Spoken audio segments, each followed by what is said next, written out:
Hello नमस्कार। आज जो है सो लोग एक नए चैप्टर को लेकर आने वाले थे, लेकिन मैंने देखा कि इससे पहले भी एक वीडियो मैंने अपलोड कर दिया है अदर सोर्सेज के ऊपर। उसमें थोड़ा सा कुछ प्रॉब्लम साउंड को लेकर आया था, कुछ स्टूडेंट का इशूज था। जैसे एक है शालिनी सहनी जी हैं, मुजफ्फरपुर से, उनका भी कॉल आया था कि सर वीडियो में थोड़ा सा साउंड इशू चल रहा है। उसको देखते हुए मैं थोड़ा सा उसको भी रिकैप करूँगा और साथ ही साथ आगे नए टॉपिक पर भी जाऊंगा, जो कैसे कैसे अदर सोर्सेज में कहानी है। देखिए, अदर सोर्सेज में हम लोग आते हैं। अदर सोर्सेज इनकम के सबसे लास्ट हेड है। इनकम का सबसे लास्ट हेड जो है मेरा अदर सोर्सेज है। कैसे लास्ट हेड है? तो सबसे पहले हमने पढ़ा था सैलरी। सबसे पहले जो हम लोग चैप्टर देखते हैं हेड के अंदर, वो है इनकम फ्रॉम सैलरी।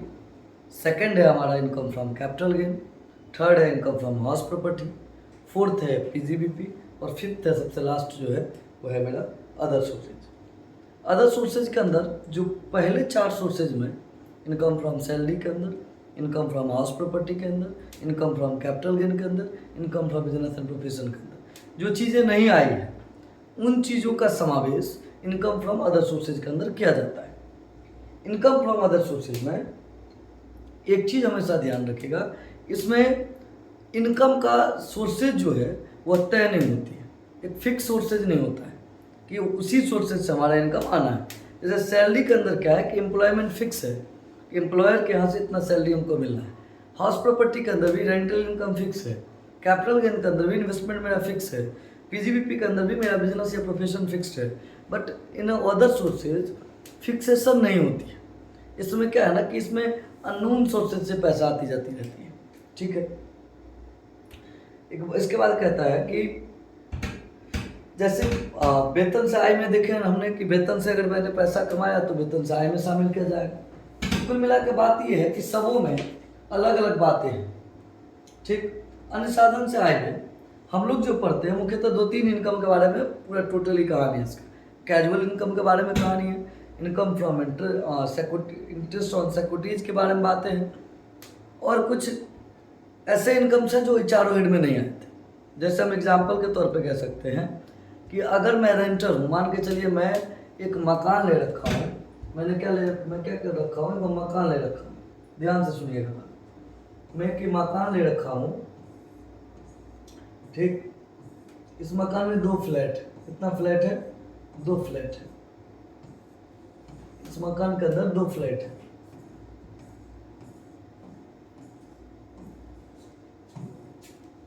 इस मकान के अंदर 2 फ्लैट है, फ्लैट 1 और फ्लैट 2।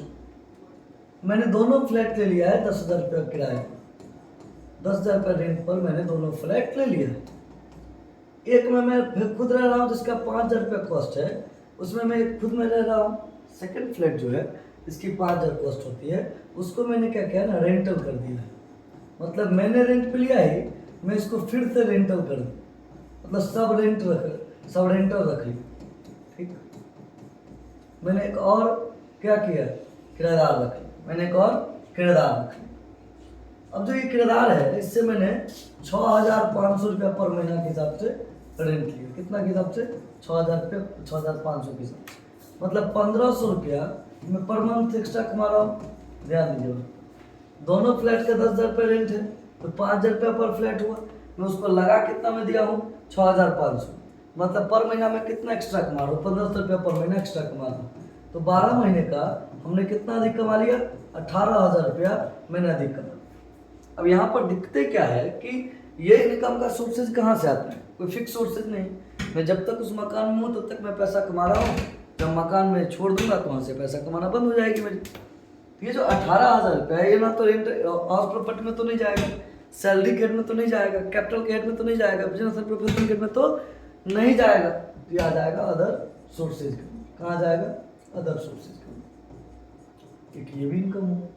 दूसरा इनकम के बारे में बात करते हैं अगर, तो दूसरा इनकम के बारे में देखिए कि मान के चलिए मेरे पास एक लैंड का पीस है। ठीक। इसमें आधे में मैं बाजार लगवाता हूँ, हाट बाजार लगवाता हूँ, जिसका मैं चार्ज लेता हूँ, और आधे में किसी हार्डवेयर वाले को दे दिया है बालू वगैरह रखने के लिए, है ना, बालू और कंक्रीट वगैरह रखने के लिए मैंने दे दिया। अब इसका जो रेंट आएगा दोनों पार्ट से आएगा ना, रेंट दोनों पार्ट से जो रेंट आएगा वो रेंट कौन से हेड में जाएगा, ये अदर सोर्सेज में जाएगा। कहाँ जाएगा, अदर सोर्सेज में, क्योंकि ये तो हाउस प्रॉपर्टी इनकम नहीं ना होगा। मैंने इसमें घर नहीं ना बनाया बाबू रे, मैंने इसमें घर तो बनाया नहीं, ये तो खुली प्लॉट थी, उस पर मैंने हाट बाजार लगाने के लिए रेंट पे लगा दिया। और दूसरी बात है कि हमने हार्डवेयर वाले को दिया, उसको सिर्फ बालू रखना था, स्टॉक करना था, या ईटा रखना था, स्टॉक करना था, उनको दिया, उन्होंने जो रेंट दिया ये भी अदर सोर्सेज के अंदर टैक्सेबल हो जाता है। तो दो इनकम हो गया हमारा। तीसरा इनकम पर चलते हैं। तीसरा इनकम किस तरह का इनकम लेंगे, अगर मेरे पास कोई एग्रीकल्चर लैंड हो, मेरे पास कोई एग्रीकल्चर लैंड हो, लेकिन ये इंडिया में नहीं हो, अगर इंडिया में होगा इस पर टैक्स नहीं लगेगा, इंडिया में होगा एग्जम्प्ट, क्या होगा एग्जम्प्ट मतलब कर मुक्त, बल्कि इंडिया में ना होकर ये आउट ऑफ इंडिया है, इंडिया से बाहर है। अगर आउट ऑफ इंडिया होगा ना तो आउट ऑफ इंडिया के दौरान जैसे पाकिस्तान में है, ठीक है, म्यांमार में है, रसिया में है, मतलब इंडिया को छोड़कर कहीं और एग्रीकल्चर लैंड मेरा है, तो वहां से मैं इनकम कर रहा हूँ, तो वो जो इनकम आएगा वो भी अदर सोर्सेज में ही आएगा, वो भी कहाँ आएगा, अदर सोर्सेज में ही आएगा। अब अगला पे चलते हैं। अगर मान के चलो मैंने कैजुअल इनकम किया, मैंने क्या कर लिया है, कैजुअल इनकम किया, आकस्मिक आय इसको कहते हैं।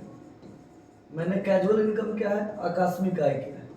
जैसे मैंने कोई रियलिटी शो से पैसा जीता, लाइक डांस इंडिया डांस से, कौन बनेगा करोड़पति से, या IPL में जीत गया, अभी ड्रीम 11 का सट्टा चल रहा है, वहाँ मैंने पैसा जीत गया, हॉर्स रेसलिंग से जीता, पजल से जीता, कैसीनो से जीता, इन सभी चीज़ों से अगर मैं पैसा जीतता हूँ तो कैजुअल इनकम के अंदर आते हैं।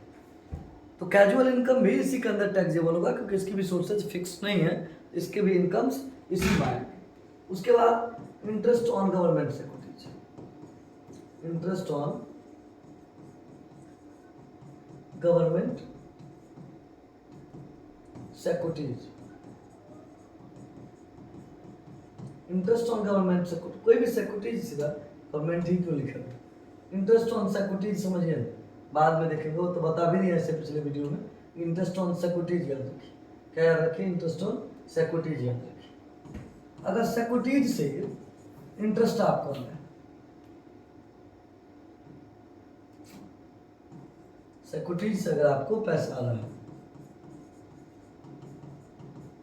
सिक्योरिटीज से अगर आपको पैसा आ रहा है, जैसे फॉर एग्जाम्पल हमारे पास टाटा का कोई सिक्योरिटीज है, उस पर हमको जो है सो कुछ परसेंट के हिसाब से इंटरेस्ट मिल रहा है।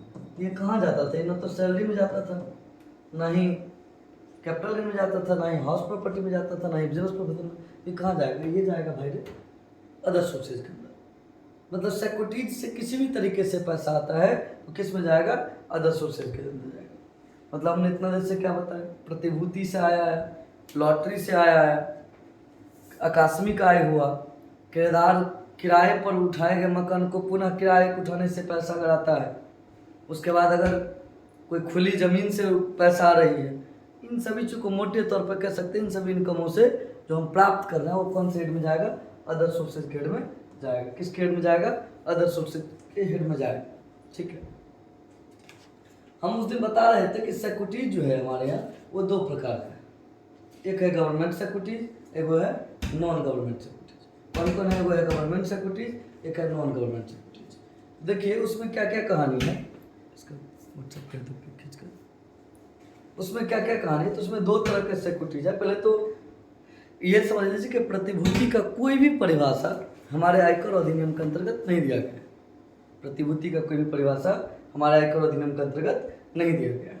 ठीक है, आमतौर पर सरकारी कंपनी, निगम, बीमा कंपनी, सहकारी समितियां समय समय पर जनता से ऋण लेती है और ऐसी संस्था ऋण के गारंटी के रूप में एक प्रपत्र देती है जिसे हम लोग सिक्योरिटीज के नाम से जानते हैं।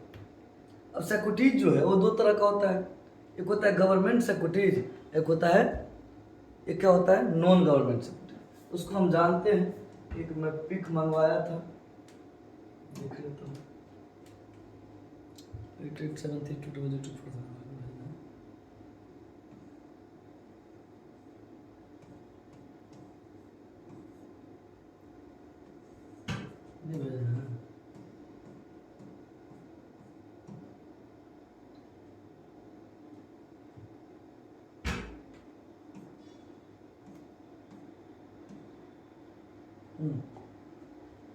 देखिए यहाँ पर प्रतिभूति के बारे में क्या सब कह रहा है क्वेश्चन।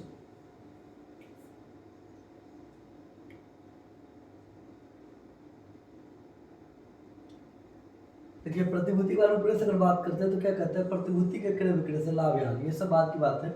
इससे को देखिए प्रतिभूति पर ब्याज के संबंध में उद्गम स्थान पर कर की कहता है प्रतिभूतियों का अंकित मूल्य पर गणना की गई ब्याज को सकल ब्याज कहते हैं। प्रतिभूति का निर्माण करने वाली संस्था का यह वैधानिक दायित्व है कि इस ब्याज का भुगतान करने से पूर्व सकल ब्याज की राशि में से एक निश्चित प्रतिशत राशि आयकर हेतु कटौती करे तथा उसे सरकारी खजाने में जमा करे। इस कर की रकम को काटना स्रोत पर कर के भुगतान प्रतिभूति धारक को कर दिया जाता है। यह शेष ब्याज की रकम शुद्ध ब्याज कहलाती है। शुद्ध स्रोत पर काटे गए कर के अंतिम रूप से कर निर्धारण के समय समायोजित किया जाता है। मतलब इसका कहना है कि प्रतिभूति पर अगर ब्याज हुआ है तो कंपनी को ही चाहिए कि प्रतिभूति पर ब्याज चुका दे। हम लोग को चुकाने से मतलब नहीं, कंपनी हमें शुद्ध ब्याज दे, हमें ब्याज चुकाने की जरूरत नहीं। लेकिन इसको देखने के लिए आपको आगे देखना पड़ेगा। कहते हैं प्रतिभूति का निर्गमन या तो सरकार द्वारा किया जाता है अथवा व्यापारिक कंपनी द्वारा। दोनों ही प्रकार के संस्था दो प्रकार की प्रतिभूति की जारी की जाती है, करमुक्त एवं करयुक्त निर्गमित किया जाता है। करमुक्त प्रतिभूतियों को करयुक्त प्रतिभूतियां भी कहते हैं। इन सभी प्रकार प्रतिभूतियों का आशय इनकी करयुक्त धनराशि एवं इनके संबंध में आयकर प्रावधान का वर्णन का निम्नलिखित है। अब देखिए थोड़ा सा ध्यान, प्रतिभूति जो है दो प्रकार का है, एक है सरकारी प्रतिभूति और एक है गैर सरकारी। एक है सरकारी प्रतिभूति, एक है गैर सरकारी प्रतिभूति। एक है गवर्नमेंट सिक्योरिटीज, एक है नॉन गवर्नमेंट सिक्योरिटीज। अब यहाँ पर ध्यान, धारा 10-15 में वर्णित सरकारी प्रतिभूतियों को देखिए।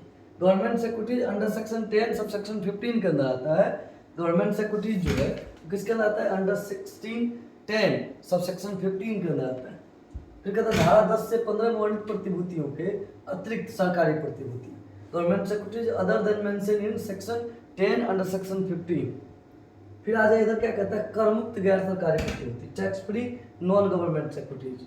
इधर कहता है less tax non government securities. दो तरह का बात है।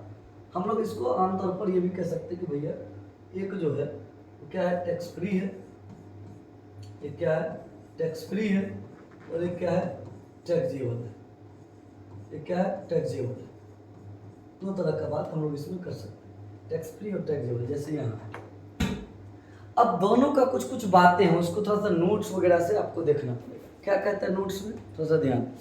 हमारा जो नोट्स लिखा हुआ है उसका PDF लेने के लिए आपको हमें मैसेज करना होगा। मैसेज करके मैं आपको इसका नोट्स वगैरह दे दूंगा।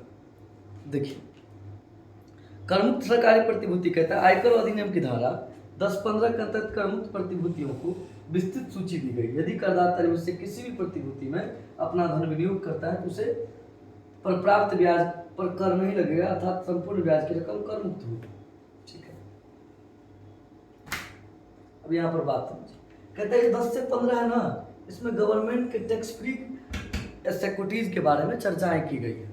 10 से 15 जो 10 सेक्शन सब सेक्शन 15 जो है सेक्शन 10 के सब सेक्शन 15 वो कहता है कि प्रतिभूति पर जो ब्याज होगा, प्रतिभूति पर जो ब्याज आएगी आय से करमुक्त प्रतिभूति पर, उसके बारे में उस प्रतिभूति का लिस्ट इसके अंतर्गत दिया गया है।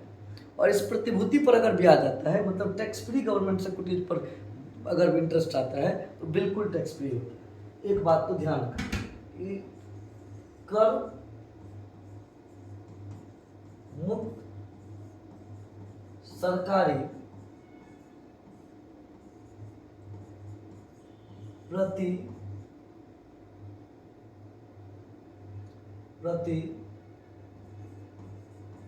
प्रतिभूतियों पर प्राप्त ब्याज कर मुक्त होगा। ने क्या कहा कि अगर सरकारी प्रतिभूति है और कर मुक्त है, उस पर अगर आपने ब्याज प्राप्त किया वो पूरा पूरी कर मुक्त होगा। बात समझ रहे हैं, हमको विश्वास है आप समझ रहे हो। दूसरी बात क्या कहता है, कभी कभी विद्यार्थी को क्या लगता है कि सर हम कब कर मुक्त समझेंगे कब नहीं। तो जब साफ साफ लिखा हो कि कर मुक्त सरकारी प्रतिभूति है तभी हम इसको कर मुक्त मानेंगे, अर्थात अन्य सरकारी प्रतिभूति के मुख पर कर मुक्त लिखा रहने पर ही कर मुक्त समझी जाएगी। अगर नहीं लिखा है तो उसको कर मुक्त हम लोग नहीं मानेंगे। अब आ जाए करयुक्त सरकारी प्रतिभूति। इन प्रतिभूतियों को भी 10-15 से अलग किया गया है। वर्णित प्रतिभूतियों को छोड़कर 10-15 में जो प्रतिभूतियां वर्णित है उसको छोड़ दिया जाए, बाकी जितने सरकारी प्रतिभूतियां हैं वो क्या कहलाएंगे, वो बाबू कहलाएंगे टैक्सेबल गवर्नमेंट सिक्योरिटीज। वो क्या कहलाएंगे, टैक्सेबल गवर्नमेंट सिक्योरिटीज।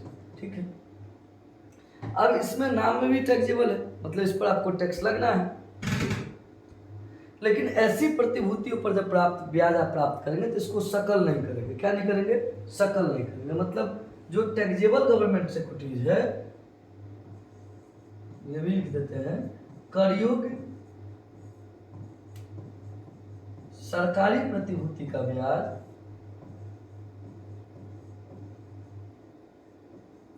करयोग सरकारी प्रतिभूतियों का ब्याज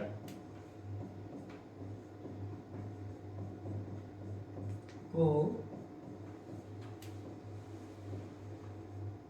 कभी भी सकल नहीं किया जाएगा, यानी कि ग्रॉस अप नहीं किया जाएगा।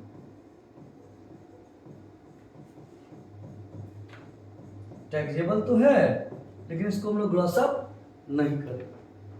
अब बात हमको लग रहा है आप समझ रहे हैं। एक तो टैक्स फ्री है, उसका कहीं इंटरेस्ट में चर्चा ही नहीं है, और दूसरा जो है वो क्या है, टैक्सेबल है, लेकिन उसको क्या नहीं करेंगे, ग्रॉस अप नहीं करेंगे। मतलब मेरा एक साइड का कहानी हो गया। रिकैप कर दे थोड़ा सा।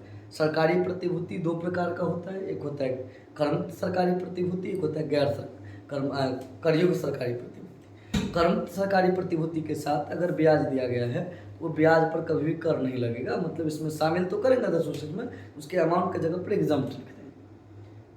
करयोग्य सरकारी प्रतिभूति के अंदर ब्याज को तो शामिल किया जाएगा, लेकिन कभी भी इसको हम लोग ग्रॉस अप नहीं करेंगे, सकल ही ऑलरेडी रहता है। राइट, तो ये मेरा एक साइड का कहानी हो गया बाबू, खत्म। अब चलते सेकंड में, चलिए पहले सेकंड साइड ले चलते हैं इसको।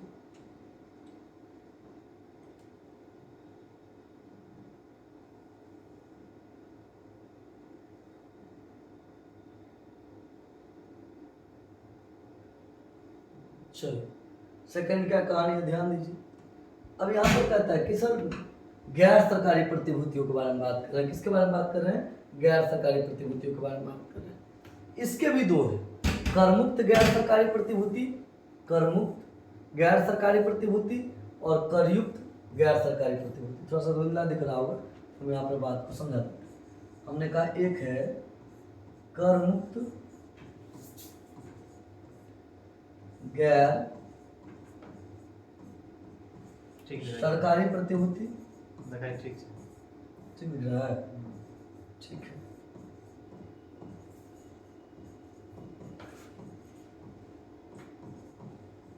और दूसरा है करयुक्त गैर सरकारी प्रतिभूति, tax free government non government security, और टैक्सेबल या less tax non government security. इसके अंदर क्या है, कहते हैं इसमें भी कौन कौन शामिल होंगे, तो इसमें व्यापारिक कंपनियां का अगर बॉन्ड्स है, या गैर जो अर्ध सरकारी कंपनियां हैं उसका अगर बॉन्ड्स है, उसके जो भी प्रतिभूतियां हैं, तो उसको इसमें अंदर लाया जाएगा।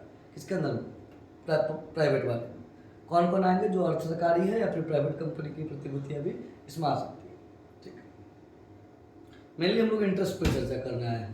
तो ये प्रतिभूतियां स्थानीय सत्ता, वैधानिक निगम अथवा कंपनी द्वारा निर्गमित की जाती है, करमुक्त व्यापारिक प्रतिभूतियां कहते हैं। मतलब ये जो प्रतिभूतियां है कौन जारी करता है, स्थानीय सत्ता करता है, वैधानिक निगम करती है और कंपनी करती है। मतलब जो स्थानीय सत्ता है वह इसको निर्गमन करेगी, स्थानीय सत्ता, ठीक। कंपनी इसको निर्गमन भी कर सकती है। कौन कर सकती है, कंपनी निगमन, स्थानीय सत्ता निगमन कर सकती है, कंपनी निगमन कर सकती है, और वैधानिक निगम भी इसे निगमन कर सकती है। वैधानिक निगम भी इसको शामिल कर सकती है, जारी कर सकती है। किसको, करमुक्त गैर सरकारी प्रतिभूति। करमुक्त गैर सरकारी प्रतिभूतियों को स्थानीय सत्ता जारी कर सकती है, कंपनी जारी कर सकती है, और वैधानिक संस्था निगम जारी कर सकती है। अब कहता है कि सर इसको करमुक्त क्यों कहते हैं, क्या इसका ब्याज भी करमुक्त होगा जैसे सरकारी कंपनी का था? क्या जैसे सरकारी कंपनी में करमुक्त सरकारी प्रतिभूति उस पर जो टैक्स ब्याज था उस पर तो हम लोग टैक्स नहीं लिए, तो क्या प्राइवेट में भी गैर सरकारी कंपनियां हैं उसमें भी क्या यही रूल रहेगा क्या, जो गैर सरकारी प्रतिभूति के अंदर भी किसी तरह का इंटरेस्ट का चर्चा होगा तो हम लोग टैक्स फ्री कर देंगे, ऐसा नहीं। ये इसलिए कर मुक्त कहा जाता है क्योंकि कर मुक्त व्यापारिक प्रतिभूतियों केवल इसी आधार पर कर मुक्त कहा जाता है क्योंकि इनकी ब्याज पर उद्गम स्थान पर कर की कटौती नहीं की जा सकती। मतलब जहां पर आपने इंटरेस्ट कमाया ना, वहां पर इस पर ब्याज नहीं काटा जाता, इसीलिए इसको कर टैक्स नहीं काटा जाता, सॉरी टैक्स नहीं काटा जाता, इसीलिए इसको हम लोग क्या कर मुक्त गैर सरकारी प्रतिभूति मानते हैं। में इन प्रतिभूतियों का ब्याज करदाता के लिए कर मुक्त नहीं होता क्योंकि इस पर ब्याज इस ब्याज पर देकर प्रतिभूति निर्गमित करने वाली संस्था हम अपने देता है। अगर इस ब्याज देता है ना, जो कंपनी इस पर ब्याज देती है, जो कंपनी इस प्रतिभूति पर ब्याज देती है, वह कर की भुगतान नहीं करती। वो कहता है भैया कर का भुगतान हम नहीं करें। ये बात कहते हैं व्यापारिक संस्था, यानी कि ये संस्थाई सत्ता कंपनी नियम कर का भुगतान हम नहीं करें, कर का भुगतान कर दीजिए, इसीलिए इसको कर मुक्त। बल्कि ऐसा नहीं है कि सवाल में जब हम बनाए कि पूरी हम लोग क्वेश्चन डालेंगे, ठीक है, ये कर नहीं होता है। और इसीलिए क्या करने के लिए, इसी के लिए कहता है कि ब्याज इसी प्रतिभूति कर मुक्त सरकारी प्रतिभूति जो ब्याज प्राप्त होता है उससे हम लोग सवाल नहीं बनाए। मतलब कर मुक्त गैर सरकारी प्रतिभूतियों के ब्याज कभी भी नहीं बनाया जाए, क्या नहीं बनाया जाएगा क्योंकि ये प्राप्त ही होता है टैक्स, नेट कभी प्राप्त होता ही, नेट प्राप्त होता तो फिर ये कर मुक्त का मतलब नेट प्राप्त नहीं होता है, ग्रॉस ही प्राप्त होता है। कर मुक्त गैर सरकारी प्रतिभूति का मतलब ये सकल ही प्राप्त होता है। ये क्या प्राप्त होता है? सकल प्राप्त होता है, नेट प्राप्त होता है। इसीलिए कर मुक्त गैर सरकारी प्रतिभूतियों का जो ब्याज होगा वह पूर्णतः कर योग्य होगा। ठीक है, चलिए आगे क्या कहता है? कहता है कि एक व्यक्ति की दशा में कर मुक्त व्यापारिक प्रतिभूति के लिए ब्याज को निम्न प्रकार से क्या, अगर एक व्यक्ति ब्याज प्राप्त करता है, एक व्यक्ति ब्याज प्राप्त करता है, मान कंपनी नहीं करती है, संस्था प्राप्त करता है ना। अगर एक व्यक्ति प्राप्त करता है सकल, तो कैसे बने करेंगे, इसमें क्या करेंगे ना, ग्रॉस अप करने के लिए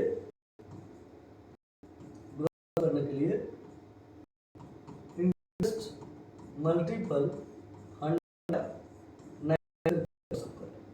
ठीक है। अगर कोई व्यक्ति के रूप में करता है तो ग्रॉस अप करना पड़े तो क्या कहते हैं, ग्रॉस इंटरेस्ट मल्टीपल 100 करके बता सकते, मतलब ऐसे लिख सकते ग्रॉस बदले ग्रॉस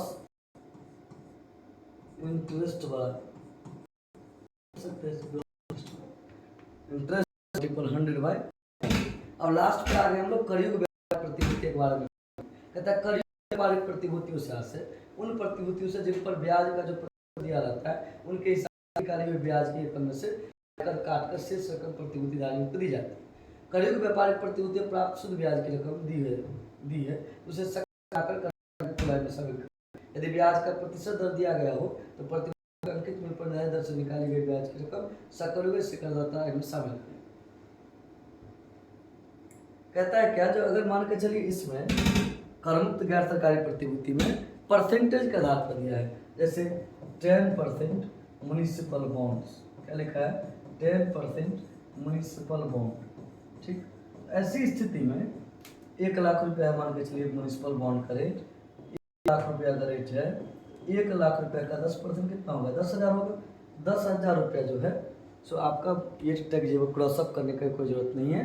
परसेंटेज में अगर दिया है तो क्रॉस अप नहीं करेंगे, अगर परसेंटेज में दिया है तो क्रॉस अप नहीं करेंगे। अगर शुद्ध लिखा हुआ है तो क्रॉस अप किया जाएगा, अगर क्या लिखा हुआ है शुद्ध लिखा है तो क्रॉस अप किया जाएगा। क्या कर रहे हैं, अगर शुद्ध लिखा है तो क्रॉस अप किया जाएगा, नहीं तो क्रॉस अप नहीं किया जाएगा। अब कभी कभी क्या होता है, और एक चीज ध्यान रखिएगा, प्रत्येक दशा में चाहे कोई भी दशा हो ब्याज की राशि सकल ही शामिल की जाएगी, नेट इंटरेस्ट कभी शामिल नहीं किया जाएगा, अन्यथा क्रॉस अप करना पड़ेगा। कभी कभी आकस्मिक आय के बारे में भी बात करना होता है। यदि किसी करदाता को कोई आय बिना पूर्वानुमान के संयोगवश प्राप्त हो जाती है और वह आय बार बार प्राप्त होने वाली प्रकृति की नहीं होती है तो ऐसी आय को आकस्मिक आय कहते हैं। इस आय के अंतर्गत जैसे लॉटरी से आय, घोड़दौड़ से आय, वर्ग पहेली से आय, ताश के खेल से आय, शर्त लगाने से आय, आदि आय जो आय है वो से हम आकस्मिक आय में जानते हैं।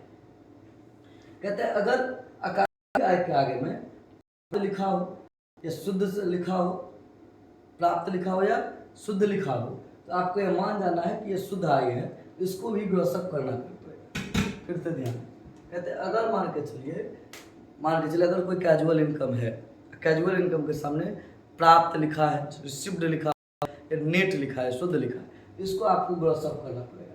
ग्रॉसअप करने के लिए क्या फॉर्मूला है? तो ग्रॉसअप करने के लिए फॉर्मूला है इसका अमाउंट जो विन किए रहेंगे वो अमाउंट रिसीव्ड मल्टीपल 100/70, ये करके इसको हम ग्रॉसअप कर लें। इसके बाद इसमें कोई कहानी नहीं रह जाती, बिल्कुल आसान चैप्टर है, इससे ज़्यादा इसमें कोई कहानी नहीं। ठीक है, अब कुछ वर्किंग नोट है, उसको हम थोड़ा सा आपको जल्दी जल्दी बता देते हैं। कहते हैं अन्य साधनों से आय शीर्षक में वे आय शामिल किए जाएंगे जिनका संबंध आय के प्रथम में नहीं था, मतलब उसी आय को सिर्फ शामिल करेंगे जो 4 इनकम में, 4 हेड में था। सकलीकरण से प्रतिभूति पर प्राप्त ब्याज आकस्मिक आय से ही की जा सकती है। कहते जो सकली होगा, इसको ग्रॉसअप करेंगे, वो प्रतिभूति पर प्राप्त ब्याज होगा या आकस्मिक आय होगा, तभी सकलकरण करेंगे। फर्म से प्राप्त ब्याज अगर 5000 हो तो सकल ही मानी जाएगी। अगर फर्म से आपने इंटरेस्ट प्राप्त किया, ठीक है, अगर आपने इंटरेस्ट रिसीव किया है कहाँ से? फर्म से,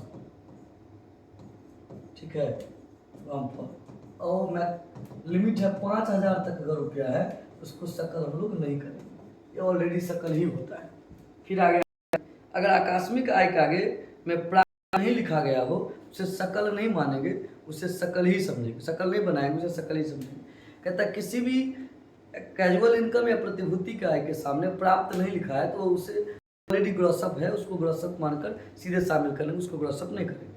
भारतीय कृषि आय से अगर प्राप्त राशि है तो पूर्णतः करमुक्त है। इंडियन एग्रीकल्चर जो पूर्णतः करमुक्त होती है। एक करदाता को मिला हुआ पारिवारिक पेंशन अन्य साधनों से आय शीर्षक में कर योग होगा, चाहे वो मासिक हो या एक मुश्त। अगर फैमिली पेंशन किसी को मिल रहा है, वो होलसेल हो, लमसम अमाउंट मिल रहा हो या मंथली मिल रहा हो, वो पूर्ण राशि इसमें कर योग मानी जाएगी। कितनी मानी जाएगी? तो प्राप्त पेंशन के 1/3 भाग, जितना आपने पेंशन प्राप्त किया है 1/3 भाग या 15,000, दोनों में से जो कम होगा उतना घटा देंगे। मान के चले कोई व्यक्ति, यहाँ पर एक बात बताते हैं, कोई व्यक्ति 60,000 का पेंशन प्राप्त करता है, करता है 60,000 रुपये ईयरली उसका पेंशन है, ठीक है। पारिवारिक पेंशन कितना है? ईयरली 60,000। इसका मतलब इसको कैसे निकालेंगे? तो पहले तो 1/3 ऑफ पेंशन लेंगे, 1/3 ऑफ फैमिली पेंशन लेंगे, वर्किंग नोट में लिख लेंगे 1/3 ऑफ फैमिली पेंशन। तो फैमिली पेंशन 1/3 का कितना हो जाएगा? 60,000 गुने 1/3 निकल के कितना आ गया दोस्तों? 20। अब फिर आगे चलिए, तो आगे क्या कहता है? अगर 1/3 के बाद मैक्सिमम अमाउंट लिमिट है, मैक्सिमम डिडक्टिबल अमाउंट कितना? 15,000। दोनों में जो कम होगा, विच एवर इज लेस, दोनों में कम है 15,000, यानी कि एग्जम्प्टेड अमाउंट जो है, करमुक्त राशि जो है, एग्जम्प्टेड अमाउंट कितना हो जाएगा? 15,000। एग्जम्प्टेड अमाउंट कितना हो गया? 15,000। तो टैक्सेबल पेंशन कितना हो गया? टैक्सेबल पेंशन जो फैमिली पेंशन जो है, टैक्सेबल फैमिली पेंशन कितना हो जाएगा? 45,000 हो जाएगा। सही कह रहा है, क्योंकि 60,000 तो प्राप्त किया था, 15,000 क्या हो गया इसमें? करमुक्त। आपको कितना कर लगेगा? 45,000। कोई दिक्कत?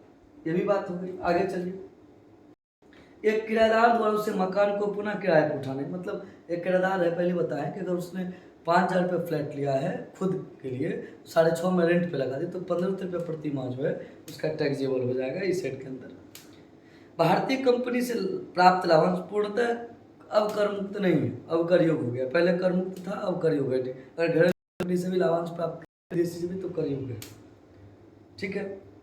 संसद सदस्य के रूप में प्राप्त वेतन अन्य साधनों से आय शीर्षक में करीब होगा 9 की वेतन से। अगर संसद सदस्य के रूप में अपने प्राप्त पेंशन के वेतन उठाया है, आप सांसद है, आपने वेतन उठाया है, तो आपका जो सैलरी में टैक्सेबल नहीं होगा, बल्कि इनकम फ्रॉम अदर सोर्सेज में होगा। लेकिन अगर आपको दैनिक भत्ता मिल रहा है तो पूर्णतः कर मुक्त होगा। अगर आपको दैनिक भत्ता मिलता है तो पूर्णतः कर मुक्त होगा। अगर प्रश्न लॉटरी टिकट से पैसा आपने जीता है, लॉटरी से आपने 1.5 लाख रुपये जीता, उसके संबंध में 15,000 रुपये खर्चा है, तो उस पर ध्यान नहीं दिया जाएगा। किसी भी गेम के टिकट खरीदने में खर्च किया है, उस टिकट पर आपको कोई छूट नहीं मिलेगी। जो पैसा आपने जीता है उस पर आपको टैक्स देना पड़ेगा। प्रतिभूति का ब्याज या लाभांश संग्रह करने के लिए किसी बुक अथवा बैंक अथवा अन्य व्यक्ति को दिए गए पूर्ण राशि डिडक्शन दिया जाएगा।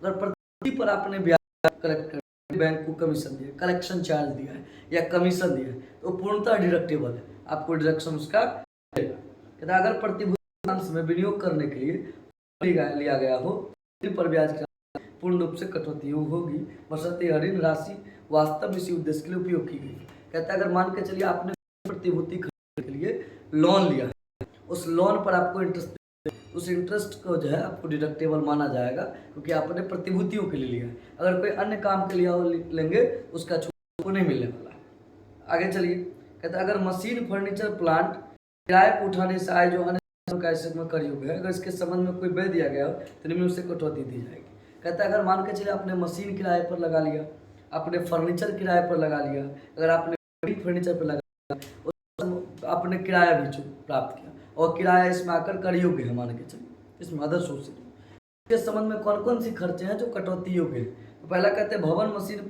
आदि फर्नीचर के संबंध में चालू मरम्मत और उसको चालू कर रखने में रख रखाव मेंटेनेंस के अंदर खर्चा है, उसको हम डिडक्टेबल कर। भवन, मशीन, प्लांट अथवा फर्नीचर की नुकसानी अथवा बर्बादी की जोखिम के में दिया बीमा प्रीमियम। अगर आपने इंश्योरेंस प्रीमियम लिया है किसके ऊपर, उस प्लांट के ऊपर, उस बिल्डिंग जो करना जरूरी था ताकि वो नुकसान से बच सके, क्षतिपूर्ति से बच सके, तो इस इंश्योरेंस प्रीमियम का भी डिडक्शन आपको मिलेगा। और अगर डेप्रिसिएशन चर्चा है, डेप्रिसिएशन भी आपको छूट मिलेगा।